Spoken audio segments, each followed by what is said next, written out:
just a little bit of our story as a couple. And so Kristen will be up here in a few minutes. We will be married. It'll be 15 years in September. We got married the week of 9/11, so that was a Tuesday. And then we got married 4 days later on that Saturday. Moved here to Dallas in the summer of 2002 for me to go to Dallas Seminary. Ironically, this is like the first time I've ever worn a DTS shirt. And so I went to Dallas Seminary. Our plan was to go to seminary for 4 years and then get the heck out of Texas as quickly as possible. And here we are 15 years later, and we love it. 14 years later, can't imagine being anywhere else. I came on staff full time in 2006. We got married in 2001, had twins in 2004. Had another one in 2006, another one in 2008, and so married 15 years with 4 boys. My wife is unbelievable. We are incredibly blessed in our marriage. We work very, very diligently at our marriage. We are as opposite as two people can be in many ways, as you might see in a few minutes. She's taller than me, makes more money than me when she was working full-time. Now she works like crazy and doesn't get paid with kids, but just very different, incredibly different backgrounds. And relevant to the topic tonight, very different sexual history. And so Kristen was the one that came into marriage as a virgin. She came in with a really close to spotless purity record. I came into marriage with really the total opposite. And so, like all areas of our relationship, we've had to work through some differences and challenges, and it's been really good for us. And I'm really grateful to get to speak on this topic. It's a big deal for us in our marriage, and I think intimacy is a huge deal to God, an incredible gift from a good God that he gives to us in marriage. And so it is only because of God's redeeming grace that we even have the authority and the right to speak about this topic. And we love getting to speak about it. So we're pumped to be here with you tonight. You got page 99 in your book. And I know this is the most awkward topic to talk about. There is no question. And so we've got twins that are almost 12 years old. I took one of them away this weekend and had the whole father-son, the whole gamut sex talk. But along the way, we've had multiple conversations with our kids, just talking about God's design in our bodies and and as they get older and older, these conversations become more challenging. So much so that not this weekend, but the one talk before this one, these are the reactions of my twins, okay? One of them, head down like this the entire time. The other one, fingers in the ears, shaking his head the whole time. And so that would be an inappropriate response for you guys tonight. But I acknowledge the fact that this is a challenging topic to talk through. What was really fun when I took my son Drew on the father-son weekend, he learned this weekend for the first time that mom and dad have had sex more than 3 times. Once for the twins and then once for the other 2 kids. And so he is like, he won't even look at Kristen. He's like, it's a whole new game in our house for my boy. And so that would be inappropriate for you guys. But we can just acknowledge that for many reasons, this is not an easy topic to talk about. But man, we have got to talk about it. We've got to think rightly, speak rightly, communicate rightly about it because it really is a big deal. But just to help kind of transition to how awkward and clunky this can be, we've got a really good video for you to watch to help transition into the topic for tonight. We'll do another song.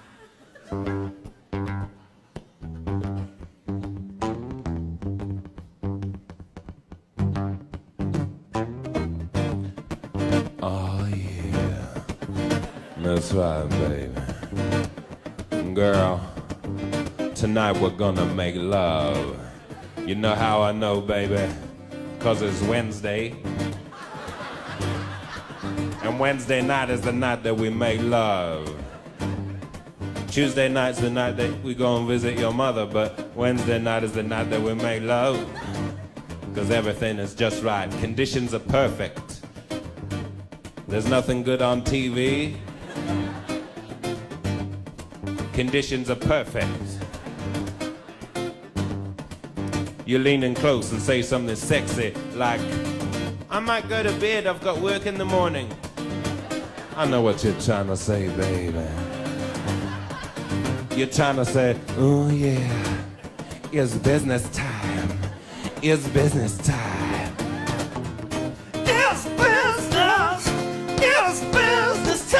That's what you're trying to say. You're trying to say, let's get down to business. It's business time.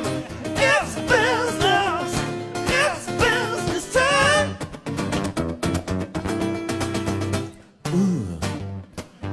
Next thing you know, we're in the bathroom brushing our teeth.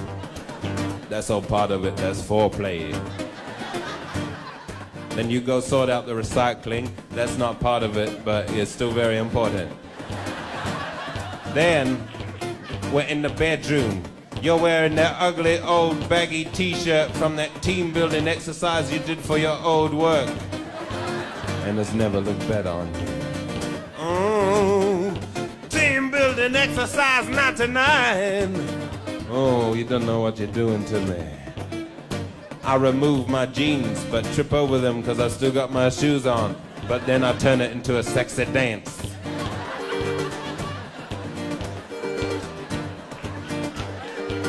Next thing you know, I'm down to just my socks. And you know when I'm down to just my socks, what time it is. It's time for business. It's business time. It's business. It's business time. You know when I'm down to just my socks, it's time for business. That's why they're called business socks. It's business. It's business time. Ooh. Making love for two, making love for 2 minutes. When it's with me, you only need 2 minutes, cause I'm so intense. 2 minutes in heaven is better than 1 minute in heaven. You say something like, is that it? I know what you're trying to say. You're trying to say, oh yeah, that's it. Then you tell me you want some more. Well, I'm not surprised. But I'm quite sleepy. It's business! It's business time! Business hours are over, baby. It's business! It's business time!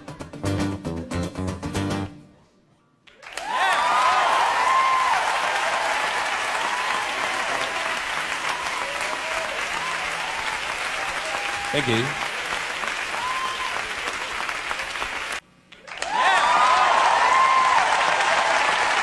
All right, bit of a Merge tradition. I think we've shown that video every time we've taught on sex and Merge in the history of the 10 years. That's the Flight of the Conchords. I don't recommend anything they do.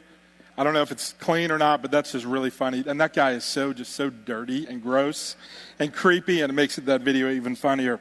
All right, so hey, couple things is just intro thoughts. One, this is not a technical discussion. We will not talk through the best positions for Christians, which is obviously the missionary position, right? Because we're Christians.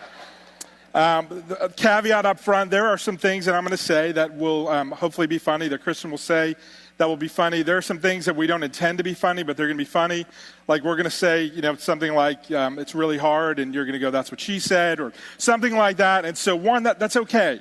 It's okay that we're going to laugh and joke in some ways. The flip side is that sex is absolutely sacred, and it's not time for locker room talk and to cheapen it. And so we're going to try to balance that tension really well. It's okay to be humorous and to joke and laugh, but at the same time, we don't want to minimize or just make light of something that's so significant. Which along those lines, it's amazing to me how something that's intended to be so good is so painful. And so as we, one common thing for every single one of us in this room is that we all have some kind of sexual baggage. We all have expectations that haven't been met when it comes to relationships, when it comes to kissing, when it comes to pornography. Many of you have been sexually abused. Many of you have seen pornography. There are so many hurts and pains and guilt and shames that we have in this room.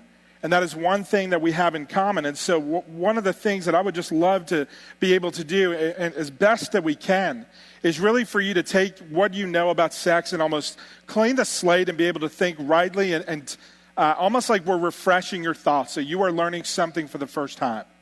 That's impossible to do because the hurts we carry in with us into relationships, but we really want you to think rightly about this.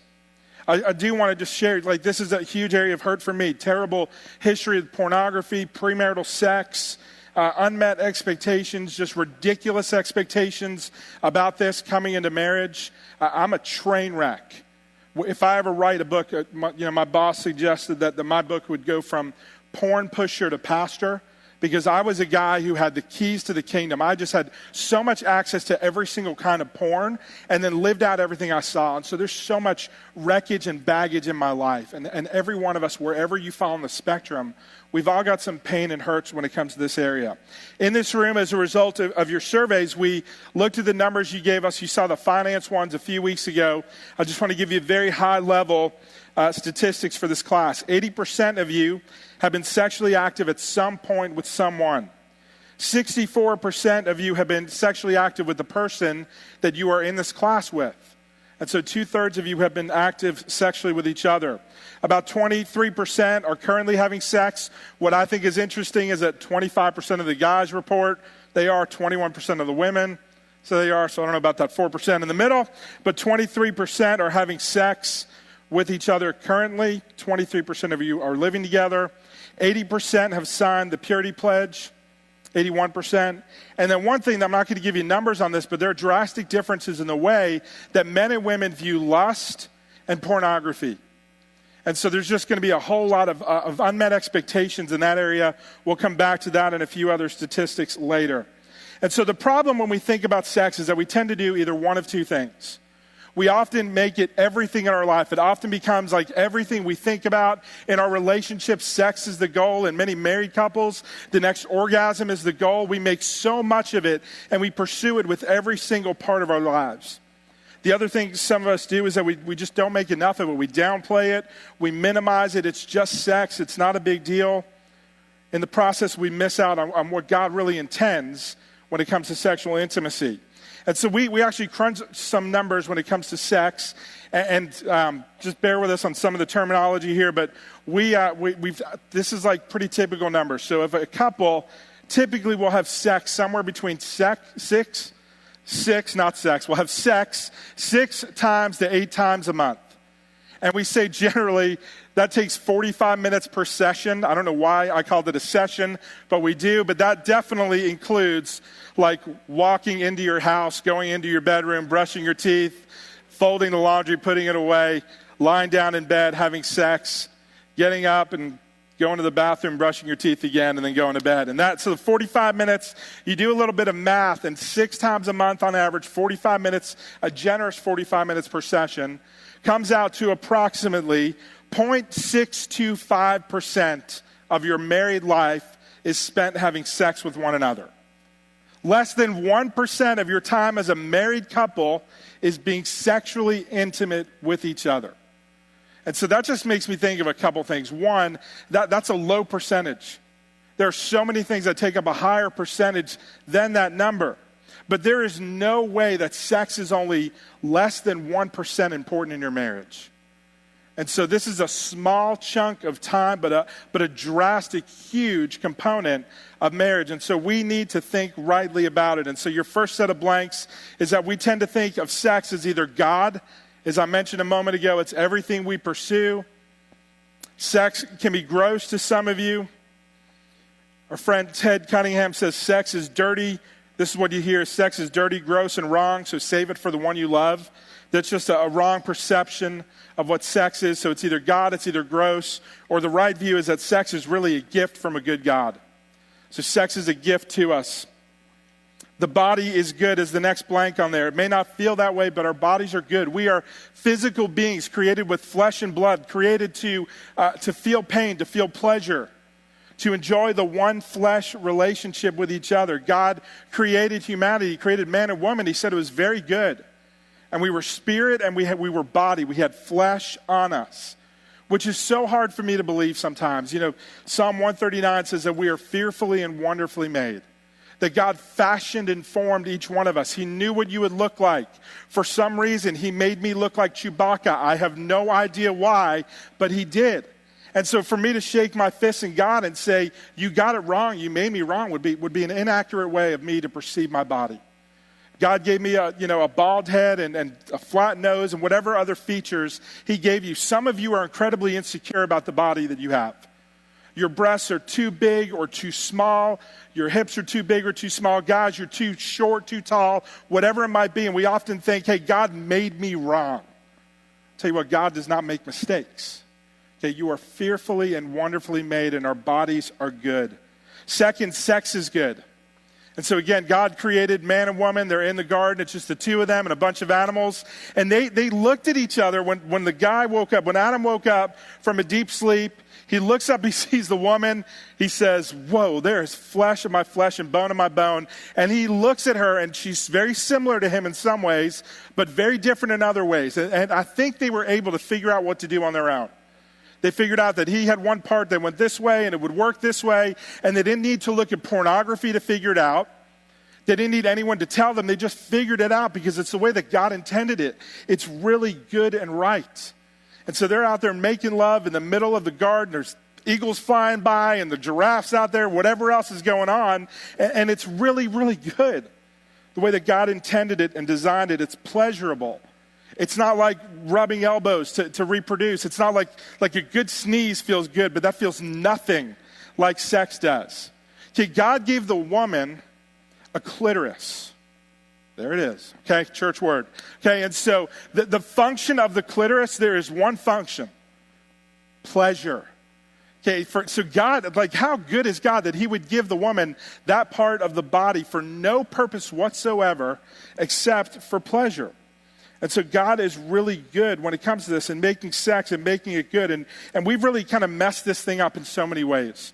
We've taken his beautiful, perfect creation of intimacy and messed it up. And so I think tonight, hopefully, we can talk about what it's like to redeem this area that's often broken. Next, sex is an opportunity to glorify God. 1 Corinthians 10:31, just memorize this one. It's a short one. So whether you eat or drink or whatever you do, do it all for the glory of God. Okay, it's easy for me to perceive of like, I can pray to the glory of God, I can study my Bible to the glory of God, I can parent to the glory of God, I can serve to the glory of God.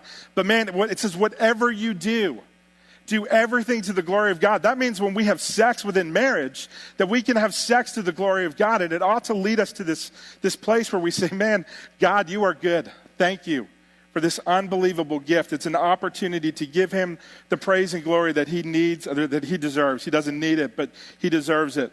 I'd say a sub-point to this one, there's no blank, but sex is an opportunity to serve your spouse, to put their needs before your own. It's Philippians 2, 3, and 4. It's 1 Corinthians 7 that says our bodies belong to one another. That means that sometimes when we're not in the mood, that we would serve our spouse because our bodies belong to each other and because we are one flesh with each other in marriage. Next, sex is designed for marriage.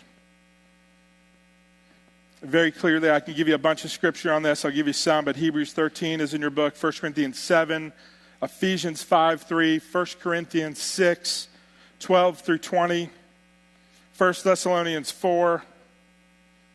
And so we're going to spend a couple minutes on God's design for marriage and purity and cohabitation. So one thing up front, we are all called to purity. Okay, even us married folks are called to be pure. We're to be pure with our eyes, with our thoughts, with our hands, with our bodies in every single way. Okay, what just like grieves me in so many ways this weekend is I told you I took my son on this father-son trip, and we go to San Antonio and just did a bunch of fun stuff there. We went to Six Flags.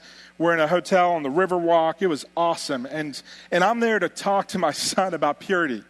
And I kid you not, the University of Texas right up the road in Austin, it almost felt like they took the best looking girls at Austin and said, you all need to go to this hotel in San Antonio.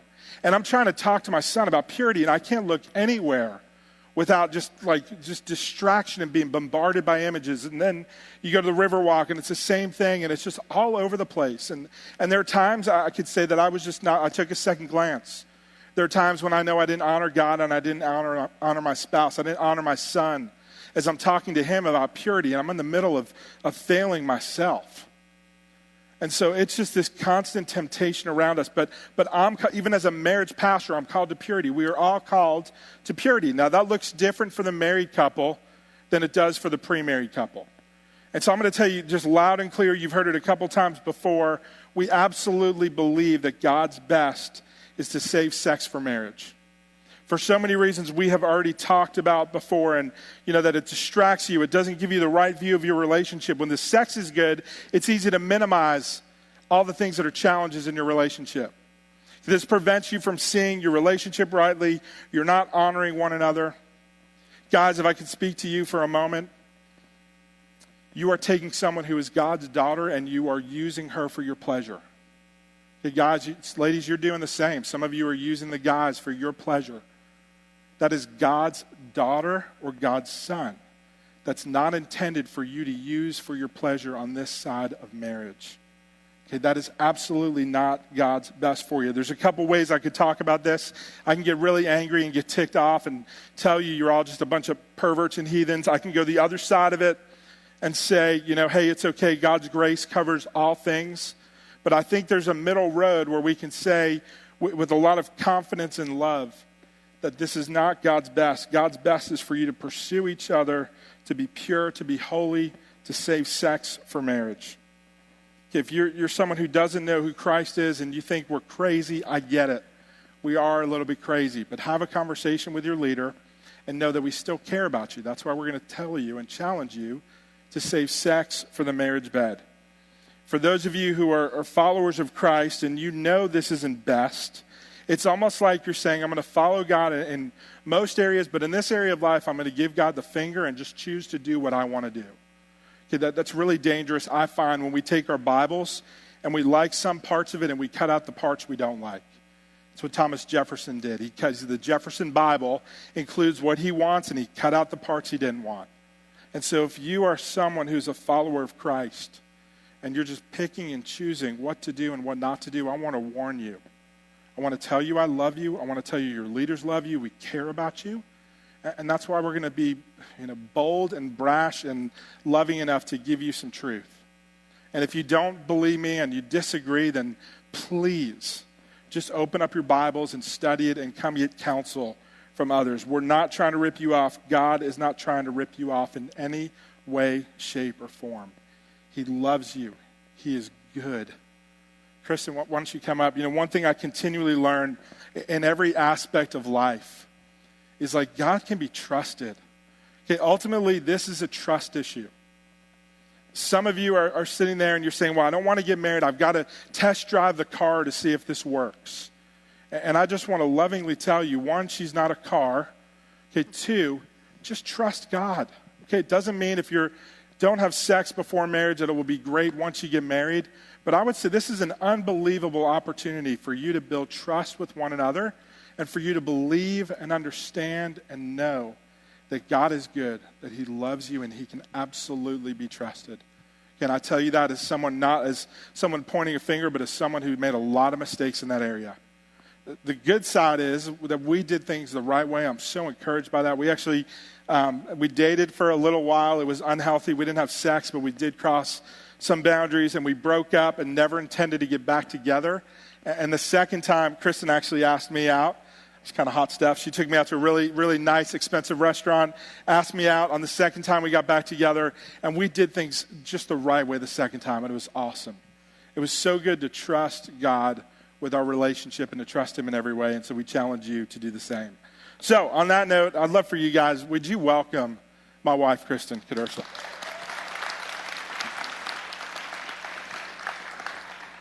Thank you. All right, so I get to do kind of the fun stuff. Starting right, your wedding night and your honeymoon. So one thing that you're going to want to do is just talk about what your expectations are for both of those things. You want to take the long-term view, and Scott kind of said this, just seek to serve your spouse. The goal is to serve each other, really in all areas of life, but especially like this first night of many nights together. You want to go slow and be cautious. No kind of bull in a china shop or acting out everything you've ever dreamed of, but just taking that long-term view and know that, this is the first of many, many nights that you'll spend together. You want to talk about expectations beforehand, but you also need to make sure that you are very close to that wedding night and that honeymoon. You don't want to have conversations that before you're engaged or even too far out. Don't want to get things started or thoughts going when we don't need to. So just talk about how many times on your honeymoon, what's it going to look like? What things do you want to do? On your wedding night, do you want to take a bath? Are you going to eat? We came back from our reception. Scott told you it was the week of 9/11. It was nuts. We had people we hadn't invited because people we invited weren't able to come. And we had phone calls to make because family couldn't come. And so we came back to the hotel room and we had our dinner because we hadn't eaten nothing at the reception, and just sat down and talked, made some phone calls, took showers, just kind of took it easy for the first part of the evening, and then had tons of fun. We had, Scott had gone there beforehand and had rose petals all in the room and just done a really great job of just setting things up, and it was a lot of fun. And I was actually more nervous than Kristen was, which I always think is interesting, just because I wanted to honor her. I wanted it to be special. I wanted it to be right. We didn't set any records that night, but it was fun and it was good, and we loved that we had saved, that saved our relationship from it. And I remember hearing, we've got some good friends that we that used to live here in Dallas, and they told their story on the wedding night. They got back to the hotel, and she's short gal, and sits down on her bed. She's wearing this huge, Southern belle dress, and she sits down on her bed, and she just starts bawling. Okay, my friend is like, what is going on? Did she, regret the decision? And so, partly, so he does a great job of asking her questions. What's going on? Why are you sad? And I'll just warn you, the wedding is highly emotional. There's something so strange about friends and family, worlds collide, everyone together in the room, and it's a highly emotional time. You're exhausted, you're stressed, you might be anxious about, having sex with each other if you haven't before. And so he did a great job. What would have been wrong would be for him to say, hey, get over it and get on it. Let's get going. But instead, he was tender and patient and sensitive. And so that would be a great way, guys, for you to lead and to love is to be sensitive to where she is, and don't put your needs before her own. Just be, have conversations, enjoy it. You've got a lifetime of your life on earth to do all the things. It doesn't have to happen immediately. And when it comes to planning your honeymoon, if you can give yourself, don't make a 6 a.m. flight the night after your, wedding is over at 10 or 11 o'clock at night. Give yourself some time just to enjoy being with one another and relaxing. And then even on the honeymoon, some of us are goers and doers, and we're going to go someplace. We're going to want to do all the things that we can, and again, it's it's physically draining, all the preparations that go into your wedding. So give yourself downtime where you can just hang out by the pool or in the hotel room and order strawberries, and just have time to enjoy hanging out with one another and doing fun stuff. The notes say strawberries and whipped cream. Is there a reason why you don't? Oh, yes, and the whipped cream. Okay, good, that's better. Good things to do with the whipped cream, too. Okay. It's not a typo. It says it right there. All right, hey, shift gears a little bit. So next section is just what is permissible, and we got a good little video to help kick that life when I found that video. All right, what is permissible? What does the Bible say about things that blow up, plug in, use batteries, etc.? So a couple guidelines. One, sex cannot involve others. Matthew 5:27, if a man looks at a woman lustfully, he's committed adultery with her in his heart. And so cannot involve others physically or virtually or porn or anything like that. It can't hurt the other person. Philippians 2:3 and 4. Third, it can't violate someone's conscience. And so Romans 14:12, Romans 14, it can't violate someone's conscience. And so those are three basic parameters of what's in bounds. What's incredible is that beyond that, there's a lot of room to play with and stuff to do. And so we put a few slides together that I think help give a good view of what this means. And so think of that box, the black border.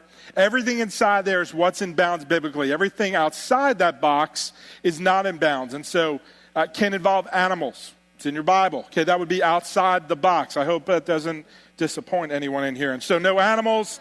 It can't violate someone's conscience. It can't involve others, etc. Then you've got a couple things inside of that box of what's inside, what's in bounds biblically. You've got what's in bounds for the husband and what's in bounds for the wife. Go to the next slide as well. What's interesting is that typically the husband's what's in bounds box is a lot bigger than hers, not always. And a serious note, that's often fueled by what guys have seen and increasingly what women have seen in pornography. And so what's really in bounds biblically is what's in bounds inside the box, and then what's good in your marriage is within those parameters, what's okay for him, what's okay for her, and that cross-section in there is what is in bounds for you as a married couple after you say, I do. And so within those parameters, what's in bounds biblically, what's in bounds for both the husband and the wife, a few things to think about. And so specifically, It's funny, whenever we split this list up, Kristen typically lets me do these, and so I'm gonna plow through this list. And so one is oral sex. So the Song of Solomon, we believe a couple times. Song of Solomon 2:3 and 4:16 talks about tasting the fruit and blowing in the garden. I am quite convinced, some people would say that Song of Solomon is about God's relationship with Israel. It might be, but it's also definitely about a relationship between a husband and wife.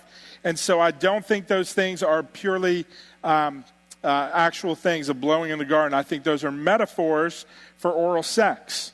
Second, if you are both okay with it, I think it is in bounds within biblical parameters. Next, anal sex. And there's no verse that says explicitly that thou shalt not have anal sex, but I will go as strong on this as possible. Okay, one, it's associated with a homosexual lifestyle. Two, the body is not designed to be used that way. Third, there's all kinds of side effects that come from that, damage to the body. I cannot fathom how that's in bounds. The Bible doesn't say it's not, but man, you've got to be really, really, really, really careful in that area. And what I've found consistently over 10 years of doing this is that often when somebody wants to do that, it's because they've seen it in pornography and they want to act out what they've seen. Masturbation, we're going to actually talk about that one when we split up into men and women. And so we'll hit the pause button on that one.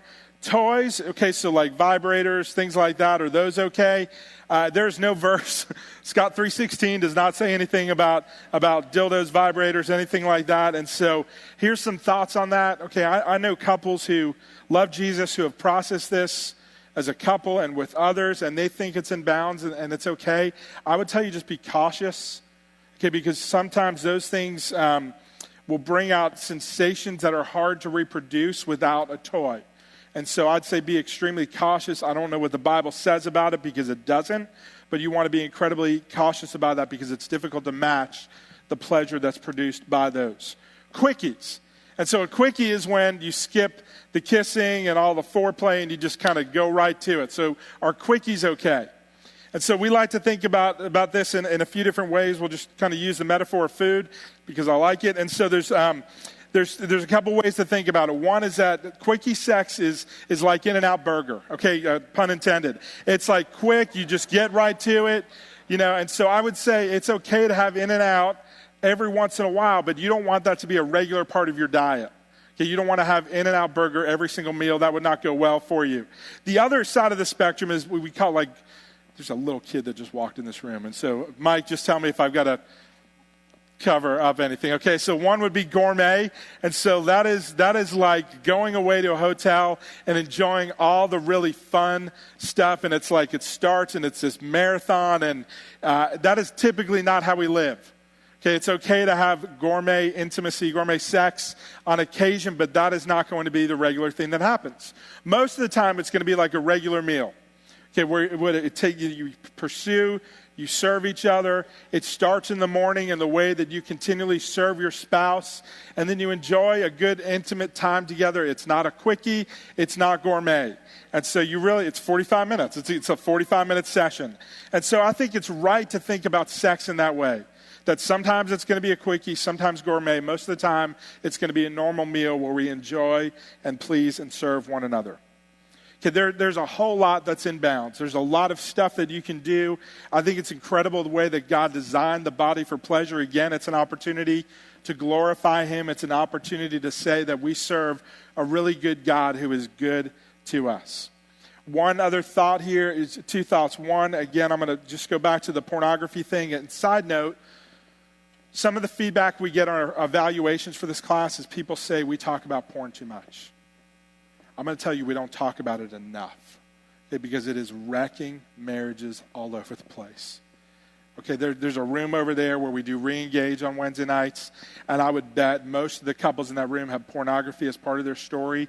They would love to be where you are and tell you if you are looking at porn, that is absolutely not God's best, and that's out of love and care. We're going to come back to that in a minute. But there's something that we often see, lady porn it's called sometimes, but romance novels, 50 Shades of Grey.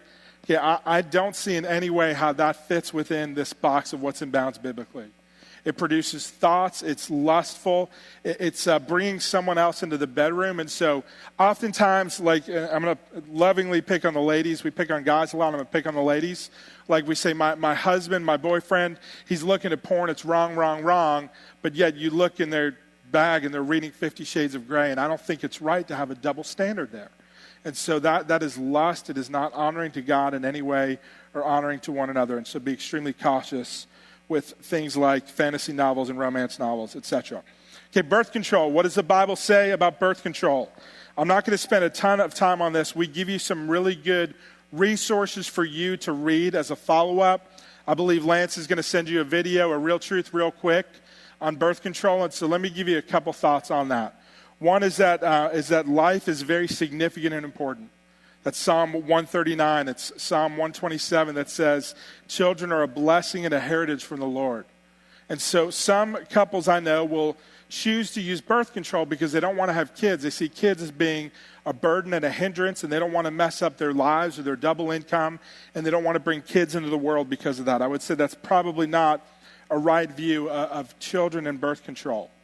Okay, some families, second thought would be that some families can handle more children than others. Okay, we have 4 boys. We made the decision during Kristen's third C-section for the 4th child that she would get her tubes tied. That was a decision we made after a lot of thought and prayer. I honestly wish we even processed it a little bit more, but we felt like our hands were absolutely full with 4 boys.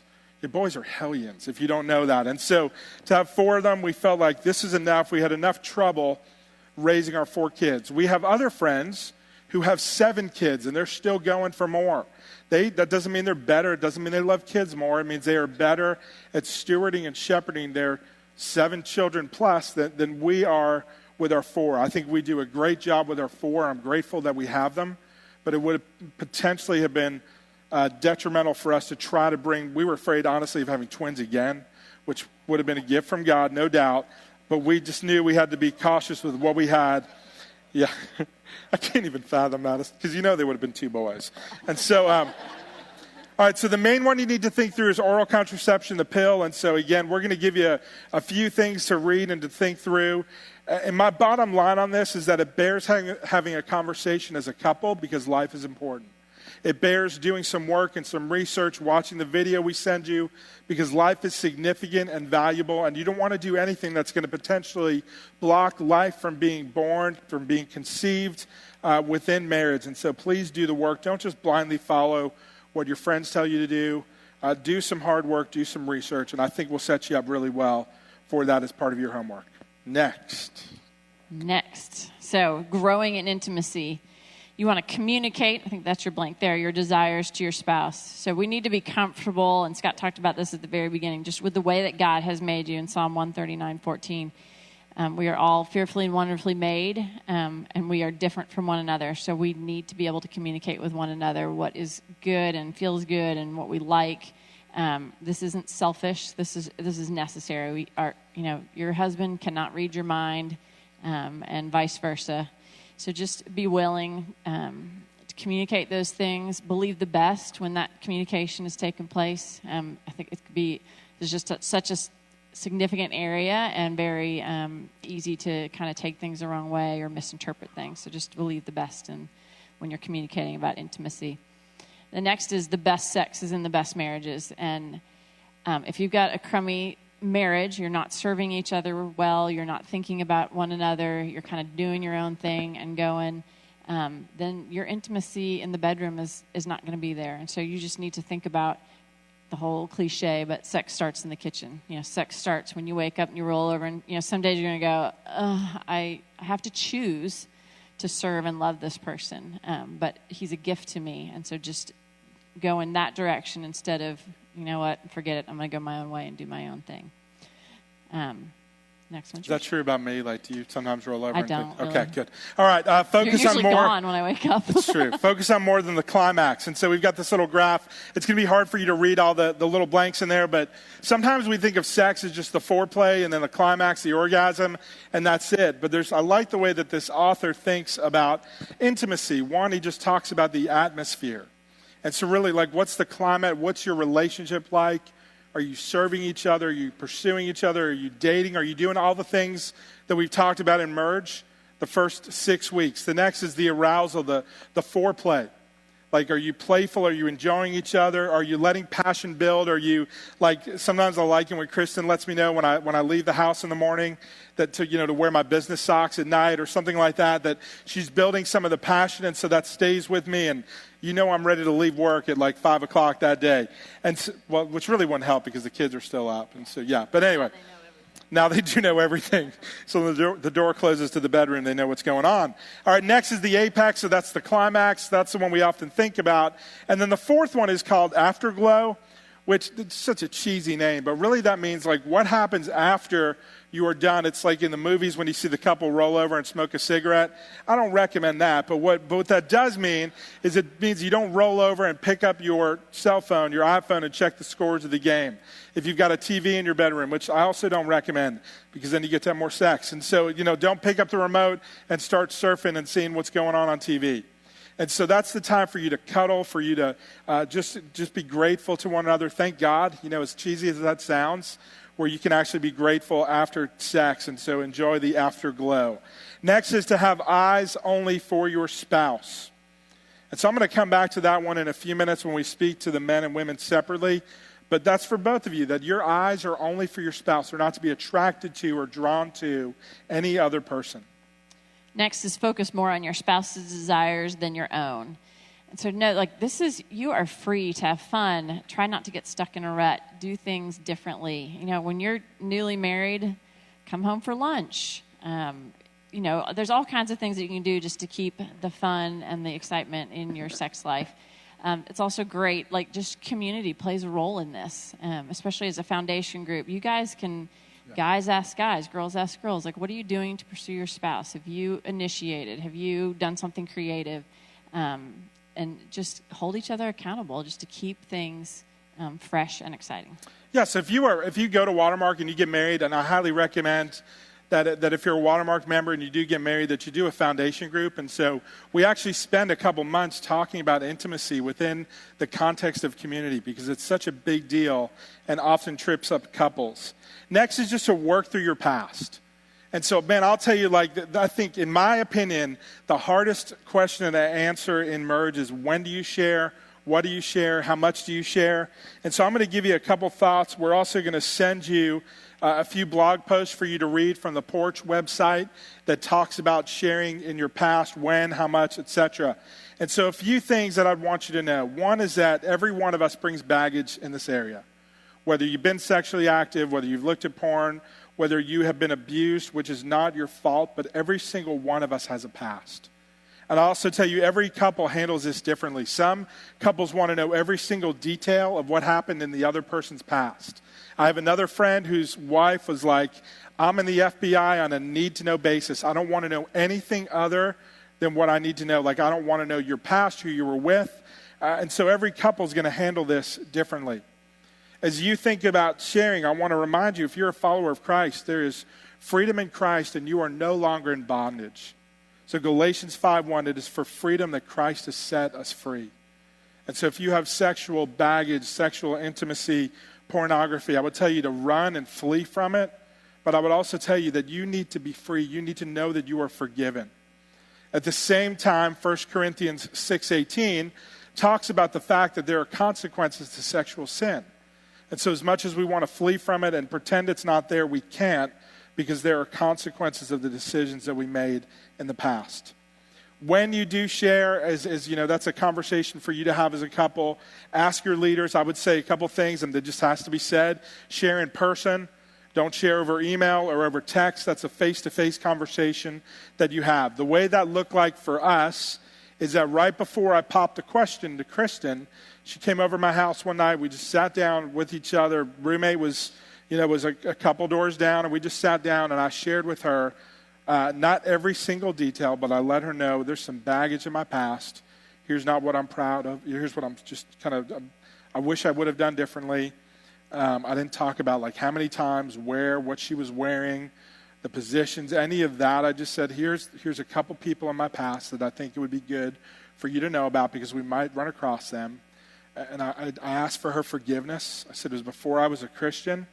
I did these things, and so I asked for her forgiveness. And I also said I've looked at porn since I've been a follower of Christ and since we have dated. Will you forgive me for the bad decisions I made? And she forgave me, and I said, what questions do you have? What do you want to know?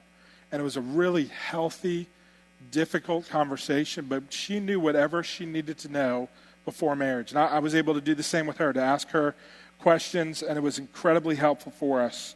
And so I think the blog post we send you will help you. It's an opportunity for you to build trust as a couple.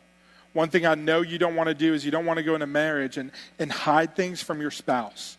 Because when you are married, you are one flesh, and there's no reason to hold back from sharing things that are part of your story. One thing in particular, so sexual abuse. All right, the numbers for that typically are 1 out of every 3 or 4 women have been sexually abused. 1 out of every 5 or 6 guys have been sexually abused. When I heard those numbers 10 years ago, I thought, surely those numbers are like theoretical, and they certainly don't take place at Watermark Community Church or in the North Dallas area. In this room, 25% of the women said that they've been sexually abused. Okay, those are real live numbers. Those aren't theoretical. That means 1 out of 4 of you. Probably at most tables, there's at least 1 man or 1 woman that's been sexually abused. The men's number is lower. It's not as high as 25%. But I want you to know, if that's your story, that is not your fault. Okay, it is not something you did that led to it, and I want you to know that there could be significant side effects of being sexually abused. We have an unbelievable ministry for women who have been sexually abused. It's called Shelter. Meets here on Monday nights at Watermark. You don't have to be a member here. You can come to Shelter, and I would highly recommend it if that's part of your story, because just the consequences of that are often very significant and affect the way that men or women think about marriage. If you're a guy and you have been sexually abused, there's a ministry that meets here on Monday night. It's called MEND, M-E-N-D. You don't have to be a member. You don't have to go to Watermark. That would be a great place for you to work through some of the hurts of sexual abuse. Some of you have had an abortion in the past. Either the female or the male has played a part in that. There's a ministry here called Someone Cares for women that have participated in an abortion. And there's a support network within that for guys who have also been a part of an abortion in the past. So many things that could be hurtful as we talk about intimacy. And so the best thing you can do for many of you is to work through your past before you say I do. And so we encourage you to have some honest, hard conversations with your significant other. One other thought before we shift is just frequency. What's the norm? Like, how many times does a couple have sex in a month? And the numbers are all over the place. Some couples have sex twice a month, and they're happy. Some are 20, and they're happy, understandably so. And so you'll figure out what's like the good and right number for you as a couple. Typical number is, I said 6 times a month, 6 to 8, so it's probably 2 times a week is about the average. One thing you need to know, I hate gender stereotypes. And so all men want to have sex all the time, women never want to have sex. That is not true. Okay, so we fed you a bunch of bad information if that's what you've heard and that's what you believe. Okay, 1 out of every 4 or 5 couples, the woman has the higher drive than the man. And when you believe this lie that the guys always want to have sex and the woman never does, it's destructive, because if that's not your story and you're flip-flopped, the woman says, what's wrong with me? What's wrong with he's not attracted to me because he doesn't want to have sex with me all the time. Okay, guys, you think wrongly about yourself if you don't want to constantly have sex. And so that's 1 out of 4. That's, that's one couple at every table that is flip-flopped. Guys, if that's you and you've got a woman with a higher drive, you need to thank Jesus for the gift that you have received if you get married. Okay, and then sometimes, I would say, we've never shared this before publicly, all right, so which is always a risk when you say that. But we're like the fortunate couple that we're even. I mean, she wants to have sex with me all the time, like 7 times. No, not that number. But we're evenly matched, and so it's worked out really well over the years. So you can really pray for that God aligns your desires sexually. And it changes, too. I mean, may, when you first get married, it might be one person one way, when the other. You have kids, and everything kind of goes wonky, and you start over. And so don't fret that if you're one way when you start off, that it's going to be that way forever. And also don't think later on in life, all of a sudden, that something's gone wrong. All right, so moving on. What women wish their husbands knew about sex. And we're just going to kind of cruise through these. They're just kind of bullet points. So be tender, patient, and slow with us. And that's easy.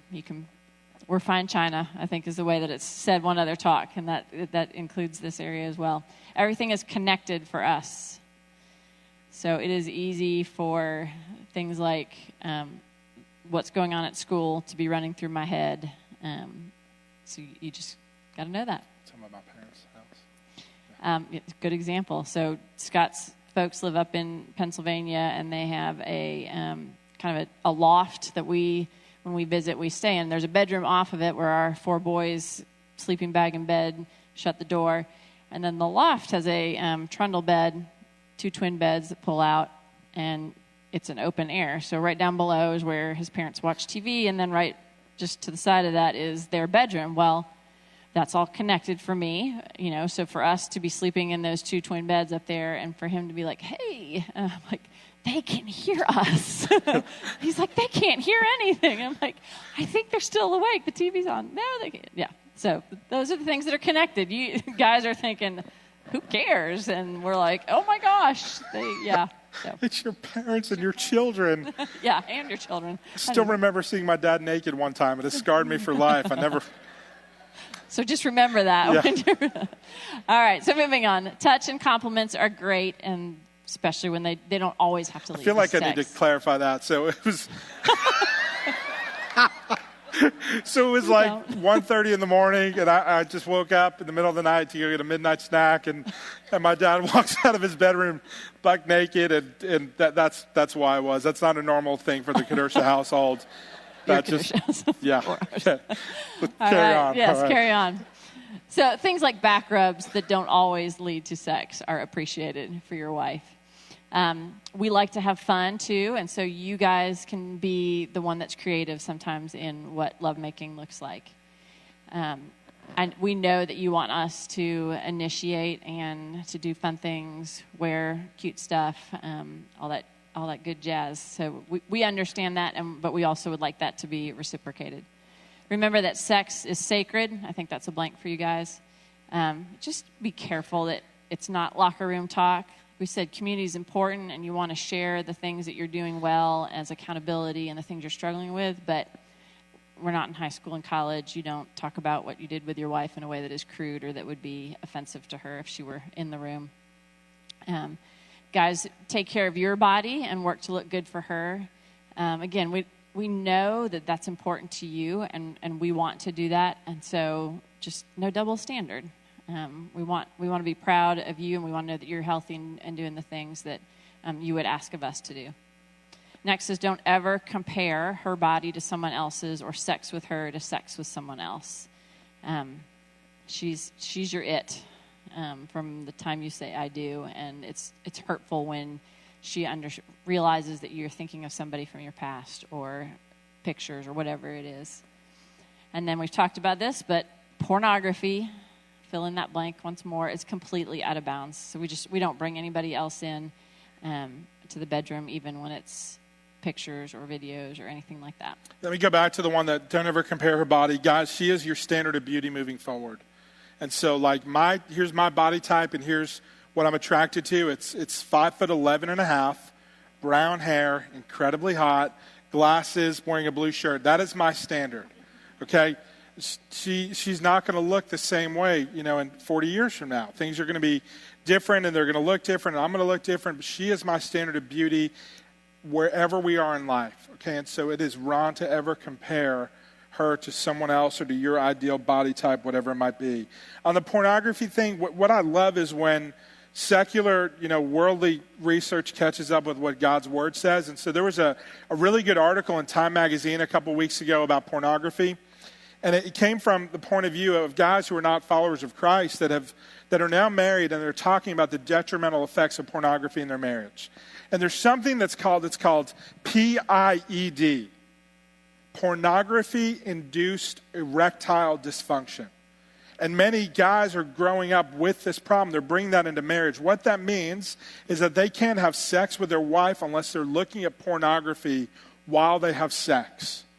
The flip side of that is what females are thinking. Females that have seen pornography have this idea that they need to perform, that they need to make sounds, they need to be excited like women in pornography. And so you've got this just incredible concoction of disaster when it comes to marriage because of pornography. That you've got guys that have got to look at porn to have an erection, and you've got women that are performing. And I go, man, that is like so anti what God's design is when it comes to intimacy. And so secular research is finally letting us know that the hurtful effects of pornography. Ladies, let me speak to you for a minute. This is what most guys would want you to know. And so men in general love it when their wives initiate sexually. And so pursue. Don't always have to be your husband, the one that kind of taps on your shoulder and lets you know he wants to have sex. Pursue him. There's no greater ego boost for a man than to know that he has pleased or satisfied his wife. And so, hey, guys are like, if I could be just candid like I haven't been, but guys are right out there, easy to please. It's much easier to please a guy. For women, we need to know what feels good. And so tell us, communicate. Tell us to go faster, slow down, move up, move down, whatever it might be. Guys tend to be really formulaic, and so we have this idea like, I did this, and then I did this, and then I did this. Has anyone ever seen the Friends episode with like the 4-2, a 4-2-7? It's like guys are like that we're like, if I do this, and then I do this, and then I do this, it will lead to this. And guys, it changes every single day, okay? And then if you throw kids in, like after you've had kids and her body's different again, it is not the same. And so you've got to learn, ladies, communicate with us. I'll also let you guys know that if she doesn't reach orgasm every time, that doesn't mean you're a failure. It's harder for a woman to reach orgasm than for a guy. We're going to talk about that in guys' time. Know your body and what feels good, ladies, and so communicate with your husband. Be present and engaged. Don't just show up and do your duty. So that means don't think about your shopping list, your to-do list. Do your best to put that stuff out of mind for a few minutes. Most guys love oral sex if you're comfortable with it. So there's that. Okay, don't ever use sex as a bargaining chip. Okay, what that means is, ladies, you are the only outlet for him sexually. Okay, and so that means that you cannot say to him, I will have sex with you if you do X, Y, and Z. If you make this amount of money, if you take out the trash, if you do this, then I'll do this. Please don't do that. You've got a lot of power in intimacy. It's Mark 10:42 through 45. Write that down and look it up. You don't want to abuse or take advantage of your power. This is a way for you to serve and to not use sex as a bargaining chip. Along with that, lack of availability is hurtful for a man. And so if you can, it's okay, like, hey, let's not get all bent out of shape about this one. It's okay to say no every once in a while. If you've got a headache, if you're not in the mood, if you're tired, that is all right. You should be able to say, no, I'm not in the mood tonight. Can we tomorrow night instead? I promise it'll be good. I'll make up for it. Like, it's okay to say that. But when you consistently tell him that you're not available, that would be very similar to him saying, her wanting to talk to her husband, and him saying, I'm not really available to talk right now. And that happens over and over and over. Like, there's a similarity there that when you're not available, it's almost like us not being willing to talk with you. Next is that men are visual, so partner with him in purity. Okay, this is a big deal. So here's a few really good examples that we don't go see movies or watch TV shows unless we know the sexual content of the movie. There's this app called Plugged In. There's another one, I think it's called Kids in Mind, that lets you know what kind of language, what kind of violence, what kind of sexual activity there's in it. If there's nudity, we don't go see a movie unless we know and we're in the clear that there's no nudity in the movie. That is one way that Kristen can partner with me. We don't watch shows, that have a bunch of girls running around in bikinis because that's not helpful for me. And so we want to be careful about what we watch. Kristen has done an unbelievable job with this. We used to get Sports Illustrated. As you guys probably know, every February the swimsuit issue comes out. And so before I get home from work, when the swimsuit issue comes, Kristen tosses it in the trash, so I don't even have to think about it. I remember one year, it was probably whenever the last Winter Olympics, 2014 maybe, there was a preview issue for the Winter Olympics. Kristen loves the Winter Olympics. She's reading the preview of the Winter Olympics, and there's a one-page preview of the swimsuit issue coming out in February in the middle of the magazine. And so she tears that page out. And what I love is that she's like, I don't want my husband to see this. I'm not scared of him seeing this, but I want to partner with him in purity. She's also thinking about her kids. That's an eye-opener for our children to get exposed to some of that. And, it's a girl in a bikini or wearing nothing. Like, first of all, how is that part of Sports Illustrated? I will never understand. But she does a great job of partnering with me, of asking me how I'm doing and praying for me and with me. Next, dealing with your past hurts or negative attitudes is a great gift to give to your husband. And so, again, do the hard work before marriage and have the conversations, get the help you need to get. If sex abuse is part of your story or pornography, last is you can still have sex when you're pregnant. Your husband will be happy and your baby won't be hurt. Okay, shifting gears a little bit. Last thing, and then Lance, you can come on and make your way up. So they have done, I don't know how they do this, but smarter people than me, do research studies on who are the most satisfied and happy couples sexually. And so they survey couples who are married in their 20s, in their 30s, in their 40s, or 50s, or 60s, etc. And they ask them, how satisfied are you sexually? And I, like, the clear answer for me, if I'm going to answer that, and I've got like a lot of money to bet, I'm going to bet heavy on the 20-year-olds, maybe on the young 30s, because they're more flexible, they've got more time on their hands, they're better shape and more fit. And I'm like, that has got to be the answer. But the actual answer is couples in their 50s. Okay, usually there's like this audible ew when I say that. And so here's what that means. That means that that's your parents for most of you, and they're at home alone right now and you're not there. And so who knows what's going on with your parents. But let me tell you why that makes more and more sense to me as I get older. Okay, we just actually both celebrated some birthdays. And so Kristen's one age, I'm another age. I'm 3 years younger than her. That's what matters more than anything. But we just celebrated birthdays. And like the older we get, sex keeps getting better and better. I'm not bragging. I'm telling you a fact. And it's not because I'm getting thinner or my back hair is going away or like anything is, I'm not more flexible than I used to be. I mean, it's none of that. Yeah, I'll tell you why it keeps getting better. It's because for 15 years, this September, we have loved each other, we have pursued each other, we have communicated, we have prayed, we have raised children together, we've spoken and taught and merged together. We have done all of the things to make our marriage great. We've done all the work all along the way. And the reason why things are good is because we know each other so well. There's an enormous amount of safety in our marriage. I don't have to worry about Kristen running away and finding someone else. She doesn't have to worry about me running away and choosing something other than her. There's enormous security and safety and intimacy in every way in our marriage. And so I can't wait. Like if things, the thought of, it kind of makes like, ew, to have sex when we're married in our 70s and 80s. But man, to have 50 years of marriage and safety built up, that's awesome. Okay, so I understand why couples who are married longer are more satisfied sexually. And so I hope you see rightly that when this thing is done in the right context, in the right way, in a marriage that's doing all the right things.